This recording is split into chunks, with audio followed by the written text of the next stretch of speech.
हाँ जी बच्चा पार्टी शुरू करें। All set.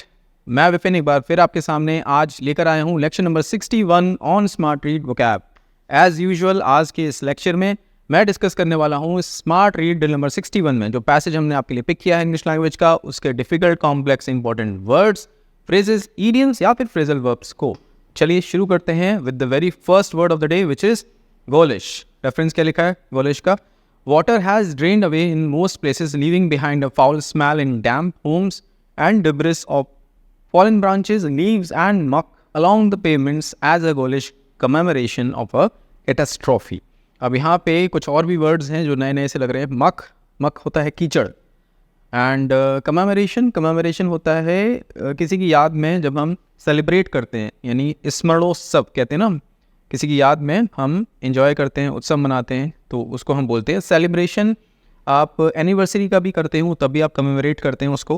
तो कमेमोरेशन होता है पुरानी कोई याद और उसके याद के कॉन्टेक्स्ट में जब आप सेलिब्रेट करते हैं। ऑफ अ कैटेस्ट्रॉफी, अब यहाँ पे कैटेस्ट्रॉफी हम पहले किसी लेक्चर में डिस्कस कर चुके हैं। प्राकृतिक आपदा जिसको बोलते हैं, महामारी टाइप कैटेस्ट्रॉफी, यानी एकदम से सब कुछ तबाह हो जाए, तबाही वाला जो कॉन्टेक्स्ट होता है कैटेस्ट्रॉफी। ठीक है, अभी हम बात कर रहे थे गोलिश की। अब गोलिश वर्ड एडजेक्टिव है और ओरिजिनेट कहाँ से हुआ? गोल से, GHOUL। गोल क्या होता है उसको समझ लेते हैं। बेसिकली फिजिकल कॉन्टेक्स्ट में गोल का मतलब होता है नर पिशाच। नर पिशाच यानी कोई ऐसा पिशाच, दैत्य जो किसी इंसान को खा जाए मार के, या मरे हुए इंसान का मांस खाए। खास करके मिथोलॉजी में हमने ऐसा सुना है, पढ़ा है और देखा है मूवीज़ वगैरह में। तो हम बात कर रहे थे गोलिश की। अब ये तो हो गया फिजिकल कॉन्टेक्स्ट में जो भी हमने डिस्कस किया। पैसेज की कॉन्टेक्स्ट में इसका क्या मीनिंग है? अगली एंड अनप्लेजेंट ऑफ और फ्राइटनिंग, यानी कि बहुत ज़्यादा बुरा, फ्राइटनिंग भयावह, डरावना, या फिर अनप्लेजेंट यानी कि जो प्लेजेंट ना हो, जिसको देख के आपको बिल्कुल भी अच्छा ना लगे, उसको हम बोलेंगे गोलिश। अब ये जो कॉन्टेक्स्ट है मैं यहाँ पे ज़्यादा डिस्कस नहीं करूँगा, नहीं तो पैसेज का पूरा मीनिंग क्लियर हो जाएगा। अभी हम इसको एज इट इज़ छोड़ देते हैं, आगे बढ़ते हैं। हाँ जी, सो गोलिश पैसेज के कॉन्टेक्स्ट में क्या हुआ? भयावह, जिसको देख के बिल्कुल आप डर जाएं, घबरा जाएं, या फिर अंदर से आपको बहुत ज़्यादा बुरा लगे, वॉमिट आ जाए आपको, इस तरीके की जो इमोशंस पैदा करे वो हो गया गोलिश। क्लियर है? एग्जाम्पल्स देखते हैं। The ghoulish depiction of demons in traditional Ramlila performances can be quite unsettling for young children. छोटे बच्चों को जब हम कैरेक्टर्स के बारे में बताते हैं, रामलीला के कैरेक्टर्स, खास करके डीमंस जो उसमें राक्षस होते थे उनके कैरेक्टर्स के बारे में बताते हैं, तो वो छोटे बच्चों के लिए अनसेटलिंग होते हैं, यानी वो घबरा जाते हैं, डर जाते हैं। नहीं नहीं नहीं नहीं मुझे मत बताओ, मुझे मत सुनो, आंखें बंद कर लेंगे। छोटे बच्चों की बात कर रहा हूँ, 4 साल, 5 साल, 6, 7 साल ऐसे बच्चों की। ठीक है। इन media some news channels were criticized for their ghoulish coverage of the accident, showing graphic images repeatedly without regard for the victims' families. कई सारे न्यूज़ चैनल्स ऐसे हैं जो किसी एक्सीडेंट की पिक्चर्स को रैम्पेंटली दिखाते रहते हैं, बार बार उसकी फुटेज को दिखाते रहते हैं, और जो एक्सीडेंट है वो कैसा होता है? बहुत ज़्यादा भयानक एक्सीडेंट हो, है ना, और उसकी पिक्चर्स अगर आप दिखा रहे हैं तो वो कैसा है? गोलिश है। अब उस पर्टिकुलर एक्सीडेंट में जो कैजुअलिटीज़ हैं उसमें जो फैमिली मेम्बर्स हैं जो देख रहे हैं वो टीवी पे या रियल में, तो उनको कैसा लग रहा होगा, उनको कैसा फील हो रहा होगा? सो मीडिया की बात हो रही है कि वो कभी कभार उनका क्रिटिसिज्म होता है इस चक्कर में, क्योंकि वो गोलिश कवरेज करते हैं, यानी कि फुटेज लेने के लिए या TRP लेने के लिए वो इस तरीके की इमेज लगातार अपने चैनल पर चलाते रहते हैं। सो कवरेज के लिए यहाँ पे यूज़ हो रहा है गोलिश। ठीक है, भयावह, बुरा लगे, जो अनप्लेजेंट। हाँ, यहाँ पे अनप्लेजेंट का बिल्कुल सही कॉन्टेक्स्ट यूज़ हो रहा है। एक और सेंटेंस है, the ghoulish stories of haunted places in Rajasthan like Bhangarh fort attract thrill seekers from all over the country. Ghoulish stories कैसी? गोलिश अगेन जो डरा दें आपको, थ्रेटनिंग, है ना। एक और सेंटेंस है, the ghoulish scene left by the cyclone with uprooted trees and scattered debris reminded everyone of the disaster's fury. अब साइक्लोन आया, तूफान आया, और तूफान जब आके गया तो सब पेड़ सब अपरूटेड थे, यानी उखड़े हुए थे। स्कैटर्ड डिब्रिस यानी मलबा सब जगह फैला हुआ था, और इसको देख के हर एक को ये जो डिज़ास्टर देखी सबने एक्सपीरियंस की, उसकी याद आ रही थी बार बार। और कैसे सीन्स थे? गोलिश सीन्स, यानी कि डरावने, अगली, अनप्लेजेंट, बुरा लग रहा है देख के, यानी ये क्या हो गया, सब तबाह हो गया, है ना। सो गोलिश, सो आपको कॉन्टेक्स्ट समझ में आ गया हो गोलिश का।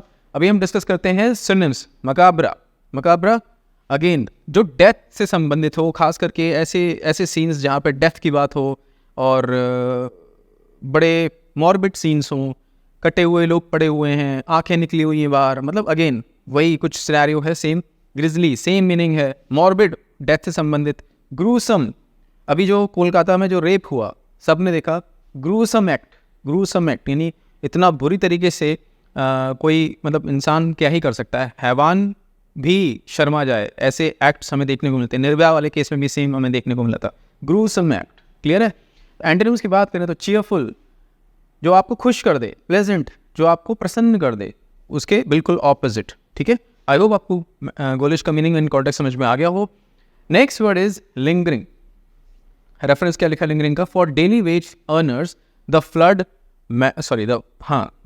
meant both lost income and often lost assets, both with lingering consequences. Meaning क्या लिखा है, लास्टिंग फॉर लॉन्ग टाइम और स्लो टू एंड, बहुत लंबे समय तक कोई चीज़ चलती रहे, और खास करके कोई नेगेटिव इम्पैक्ट अगर आपके ऊपर पड़ा है और वो लंबे समय तक बना हुआ है तो वो कैसा है, लिंगरिंग है। अगेन एडजेक्टिव है, गोलिश भी एडजेक्टिव था, ये भी एडजेक्टिव है।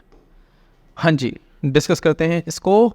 अब ये देखिए, रूम है, उसमें अगरबत्ती अगर जली, अगरबत्ती नहीं चाय है, और चाय की अगर खुशबू जो उसमें इलायची वगैरह डलती है, सौंफ वगैरह कभी कभी लोग डालते हैं चाय में, तो उसकी जो खुशबू है वो पूरे रूम में महक जाएगी और पूरे रूम को महका देगी। सो उसकी जो खुशबू है बेसिकली वो लिंगर करती है, यानी लंबे समय तक बनी रहती है। ऐसा कुछ कॉन्टेक्स्ट यहाँ पे दिखाने की कोशिश की गई। चलिए और देखते हैं सेंटेंसेस, देखते हैं हमारे सामने क्या है। The lingering influence of British colonial rule can still be seen in India's legal and educational system. बिल्कुल सही बात है, ब्रिटिश ने जो रूल्स बनाए इंडिया में और जो कॉलोनियल रूल बेसिकली वो अभी तक हमें देखने को मिलते हैं कहाँ पे, लीगल एंड एजुकेशनल सिस्टम्स में।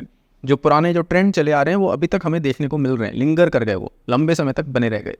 The lingering aroma of incense and flowers filled the air long after the Diwali celebrations had ended. Celebration खत्म हो गए हैं बट स्टिल जो अगरबत्ती की खुशबू थी या जो फूलों की खुशबू थी, उनकी जो महक थी वो अभी तक बनी हुई है, बहुत लंबे समय तक लिंगर किया उसने, एरोमा ने, खुशबू ने। सही है सेंटेंस, ये भी सही था। The lingering fragrance of jasmine in the courtyard was a reminder of the morning's heavy rain storm. अब ये सेंटेंस कोई सेंस नहीं बना रहा। The lingering fragrance of jasmine in the courtyard was a reminder of, no, doesn't make any sense. ठीक है। There is a lingering sense of discontent among the public after the recent government policy changes. अभी जो government ने हाल में policy changes किए उससे लोगों के बीच में एक बहुत लंबे समय तक डिसकॉन्टेंट, यानी कि अंदर उनके एक इच्छा थी, मतलब ऐसी इच्छा आ गई कि नहीं हम संतुष्ट नहीं है, डिसकॉन्टेंट असंतुष्टता, उनके अंदर असंतुष्टता की भावना पैदा हो गई बहुत लंबे समय तक, वो खुश नहीं रहे बहुत लंबे समय तक। ये सेंटेंस भी सही है। सो ये सेंटेंस गलत था, थर्ड वन, बाकी सारे सेंटेंस सही हैं। अभी डिस्कस करते हैं सिनोनिम्स। लिंगरिंग का सिनोनिम है लास्टिंग, लंबे समय तक बने रहने वाला, परसिस्टिंग, प्रोलॉन्ग्ड, तीनों एक जैसे मीनिंग में। एंटोनिम्स की बात करें तो एफेमरल, थोड़े समय का, क्षणिक, टेम्पररी, बहुत थोड़े समय का, फ्लीटिंग, जो बहुत जल्दी भाग जाए या खत्म हो जाए, फ्लीटिंग, टेम्पररी, एफेमरल। ठीक है, ये सारे एंटोनिम्स हैं किसके, लिंगरिंग के। चलिए next word is denizen. Reference क्या लिखा है, here denizens have been enduring the indignity of going without food, water और a hygienic way of relieving themselves. Okay, meaning a person, animal और प्लांट दैट लिव्स और is found in a particular place. निवासी, हिंदी में एक word निवासी, habitant जिसको बोलते हैं, कोई व्यक्ति हो या कोई जीव हो, अगर वो कहीं पे रह रहा है तो वो वहाँ का डेनिजन है। एग्जाम्पल डिस्कस करते हैं। As a denizen of Mumbai she is accustomed to the fast paced lifestyle and constant hustle of the city. क्योंकि वो मुंबई की डेनिजन है, निवासी है, उसको फास्ट पेस्ड लाइफस्टाइल की आदत है, अकस्टम्ड है, वो उसमें ढल चुकी है। बिल्कुल सही है। The Bengal tiger is a proud denizen of India's dense forest symbolising the country's rich wild life heritage. ये भी बिल्कुल सही है। बंगाल टाइगर को इंडिया की डेंस फॉरेस्ट में, घने फॉरेस्ट में रहने की आदत है। He is a well known denizen of the Kolkata literary circle, often seen at book launches and poetry readings। जो भी व्यक्ति हैं वो कोलकाता के लिटरेरी सर्कल के एक बहुत जाने माने नाम हैं, वहाँ के निवासी हैं, और वो अक्सर बुक लॉन्चेस में और पोएट्री रीडिंग्स जो होते हैं, कविता पाठ जो होता है वहाँ पे देखने को वो वहाँ पे देखे पाए जाते हैं या वहाँ पे वो मिल जाते हैं। सो सेंटेंस बिल्कुल सही है। As a denizen of a small village in Kerala he leads a simple life surrounded by lush greenery and back waters. अब कोई केरला का डेनिजन है तो वो सिंपल लाइफ बता रहे हैं और वहाँ ग्रीनरी बहुत ज़्यादा है जहाँ पे भी वो हैं ऑब्वियसली, क्योंकि हमें केरला में ये देखने को मिलता है। ये सेंटेंस भी सही है, सारे सेंटेंसेस सही हैं। एक बार दोबारा देख लेते हैं, कोई ग्रामर का इशू तो नहीं है। शी इज़ accustomed टू, बिल्कुल सही है। The Bengal tiger is a proud denizen of India's dense forest symbolising the country's rich wild life heritage. She is a well known denizen of the Kolkata literary circle often seen at book launches and poetry readings. बिल्कुल सही है, all are correct, all are correct. चलिए move करते हैं synonyms पे। Inhabitant, resident, native, ये सब synonyms हैं निवासी के लिए। एंटोनिम्स फॉरेनर, बाहर का व्यक्ति, विजिटर जो बस घूमने आए हैं, आउटसाइडर यानी बाहरी। तो ये एंटोनिम्स के तौर पे कंसिडर किए जाएंगे डेनिजन के। नेक्स्ट वर्ड इज रेकर, काफ़ी इजी है, काफ़ी कॉमन वर्ड है। Reference El Niños and IODs, recur every few years, recur यानी बार बार होने वाला। मीनिंग अकर अगेन पीरियोडिकली और रिपीटेडली। अकर यानी कि घटना घटने वाली है, जो घट रही है उसकी कॉन्टेक्स्ट में बार बार अगर कोई चीज़ हो उसको हम बोलते हैं recur. Flooding tends to recur every monsoon season in Mumbai causing significant disruption to daily life. हर साल हमें बाढ़ देखने को मिलती है मॉनसून सीजन में मुंबई में, बिल्कुल सही है। The debate over noise pollution during Diwali seems to recur every year as people discuss the environmental impact of fire crackers. जब दिवाली का टाइम होता है फायर क्रैकर्स बर्स्ट किए जाते हैं, उसके बाद जो पराली वगैरह जो जलती है, हर बार हमने देखा है कि दिल्ली में ये नॉइज़ पोल्यूशन और जो एयर पोल्यूशन है ये सब चालू था। नॉइज़ नहीं है, एयर पोल्यूशन नहीं, नॉइज़ पोल्यूशन की बात हो रही है। अच्छा ओके ठीक है। The debate over noise pollution during Diwali seems to recur every year as, अच्छा केवल यहाँ पे बात हो रही है जो फायर क्रैकर से नॉइज़ पोल्यूशन होता है हर साल जो होता है, तो यानी कि अगेन रेकर यहाँ पे कॉन्टेक्चुअली सही है। चलिए, the issue of farmer protest tends to recur every winter in India in Indian politics, especially during the festive season. Farmer protest हर साल होता है ना, ये सेंटेंस contextually गलत है। Malaria outbreaks recur in certain rural areas of India during the rainy season, despite ongoing prevention efforts. ये बिल्कुल सही है। हर साल प्रिवेंशन एफर्ट्स के बाद भी हमें मलेरिया के केसेस देखने को मिलते हैं क्योंकि वो रेकर होते हैं। चलिए, आई होप आपको रेकर का मीनिंग समझ में आ गया। Reappear, repeat, रिटरेट। रिटरेट बेसिकली कोई स्टेटमेंट के कॉन्टेक्स्ट में होता है। आप कोई बात अपनी जोर लगाकर दोबारा से बोलते हैं तब हम बोलते हैं रिटरेट, ठीक है। सो रेकर के कॉन्टेक्स्ट में किसी एक सर्टेन कॉन्टेक्स्ट में आप इसको सिनोनिम कंसीडर कर सकते हैं। एंटोनिम्स की बात करें तो हॉल्ट रोक देना, स्टॉप रोक देना, सीज रोक देना, सीज फायर, ठीक है, विराम लगा देना। Next word is palpable. Reference क्या लिखा है? The palpable outrage of the masses only adds urgency to adapt, meaning of a feeling or atmosphere so intense as to seem almost tangible. यानी कोई फीलिंग की बात हो या एटमॉस्फेयर की बात हो, इतना इंटेंस है कि ऑलमोस्ट टेंजिबल है, यानी बस दिख ही नहीं रहा है, बाकी आपको पूरा महसूस हो रहा है। पैल्पेबल, ठीक है। Election rallies, the excitement at the election rally was palpable as the crowd eagerly awaited the arrival of the popular leader. कोई रैली हो रही है, वहाँ पे हमें दिख रहा है क्राउड बस पागल हुई जा रही है, नारे लगाई जा रही है, तो वो हमें दिख रहा है कि जो एक्साइटमेंट है इलेक्शन रैली का वो पैल्पेबल है, यानी लोग बस पागल हुए जा रहे हैं। Cricket matches, the tension was palpable in the stadium during the final over the India Pakistan cricket match. जो टेंशन है इंडिया पाकिस्तान फाइनल मैच की और लास्ट ओवर चल रहा हो, कुछ बॉल्स हो जैसे कि अभी हुआ था जिसमें विराट ने जिताया था बेसिकली, और उसमें टेंशन थी पैल्पेबल, यानी हर कोई बस एकदम टेंशन वाले माहौल में मैच देख रहा था, आंखें गड़ा के पता नहीं क्या होगा अगली बॉल पे। सो पैल्पेबल यानी साफ, स्पष्ट। During Diwali the festival spirit is palpable in every corner of the city with lights, sweets and celebrations all around. ये भी हमें बिल्कुल देखने को मिलता है, हर जगह लाइट्स होती हैं, मिठाइयाँ बट रही होती हैं, सेलिब्रेशंस होते हैं, दुकानें सजी हुई होती हैं। पैल्पेबल होता है ये माहौल, ठीक है। सेंस करना कि हाँ सच में कोई फेस्टिवल मनाया जा रहा है। Social movements, the sense of urgency was palpable during the protest as people demanded immediate action from the government. अभी जो हमें देखने को मिल रहा है कोलकाता के केस में, लोग सड़कों पे हैं, हर तरीके से सोशल मीडिया पे सब एक्टिव हैं और बस किसी भी तरीके से उम्मीद ये की जा रही है कि सही डिसीजन लिया जाएगा, जो एक्चुअल कल्प्रिट्स हैं वो पकड़े जाएंगे, उनको कड़ी से कड़ी सज़ा दी जाएगी। तो ये जो हम सेंस कर पा रहे हैं कि हाँ कितना संगीन हो गया है मामला और लोग कितने ज़्यादा इसके लिए इमीडिएट एक्शन के लिए बहुत ज़्यादा कोशिश कर रहे हैं कि कैसे भी सच में तुरंत एक्शन लिया जाए गवर्नमेंट के द्वारा और अथॉरिटीज़ के द्वारा, वो पैल्पेबल है, साफ साफ स्पष्ट रूप से हमें देखने को मिल रहा है। अब 4 और एग्जांपल्स हैं, देखते हैं कौन सा सही है कौन सा गलत। The excitement was palpable in the air as the students waited for the results of their final exams. हमें एक्साइटमेंट देखने को मिल रही है साफ साफ बच्चों के अंदर कि भैया रिजल्ट आने वाला है, अब मेरा क्या होगा, सब सोच रहे हैं, डिस्कशन चल रहा है। The fear was palpable among the villagers as they watched the storm clouds gather. बादलों को इकट्ठा होते देख जो विलेजर्स हैं, गाँव वाले, उनको बड़ा डर लग रहा है और सब बहुत ज़्यादा शंका में हैं कहीं फसलें ख़राब ना हो जाएं। बिल्कुल सही है।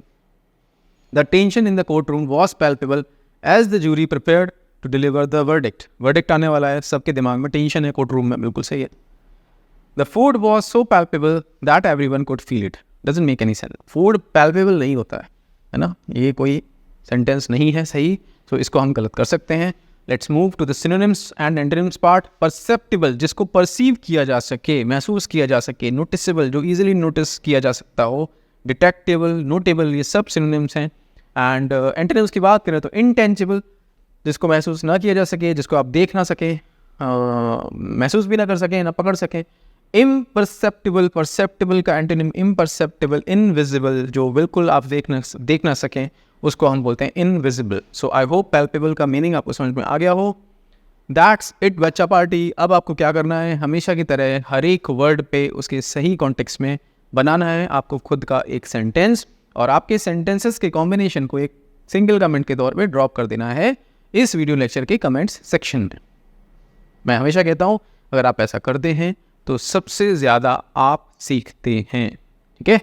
और दूसरा काम, मैं अवेलेबल हूँ टेलीग्राम पे। This is my user name on Telegram. जिन भी बच्चों ने स्मार्ट रीड कोर्स परचेज़ नहीं किया है तो अभी कर लें, और करने के बाद जो सबसे पहला काम करें वो ये करें कि अपना पेमेंट का स्क्रीनशॉट मेरे साथ शेयर करें इस टेलीग्राम यूज़र नेम पे। मैं शेयर करूंगा हमारे प्राइवेट टेलीग्राम ग्रुप का लिंक, ग्रुप ज्वाइन करें, बिकॉज एक्चुअल डिस्कशन मेंटरशिप वहीं पर हो रही है। तीसरा काम, पूरा लेक्चर आपने देखा, smart read lecture number 61। Lecture देखने के बाद आपको जाना है आपके डैशबोर्ड पे, अटेम्प्ट करनी है smart read drill number 61 with utmost focus of yours. Attempt करने के बाद आपको पिक करनी है आपकी आरसी स्पीड क्या रही और आपका आरसी लेवल क्या रहा इस ड्रिल में, और दोनों के स्क्रीनशॉट्स लेके ड्रॉप कर देने हैं हमारे टेलीग्राम ग्रुप में, so that I can check, I can assess, I can gauge your performance and then I will be able to help you accordingly. मैं विपिन आपसे मिलता हूँ एक नए लेक्चर में कुछ नए वर्ड्स के साथ। Take care.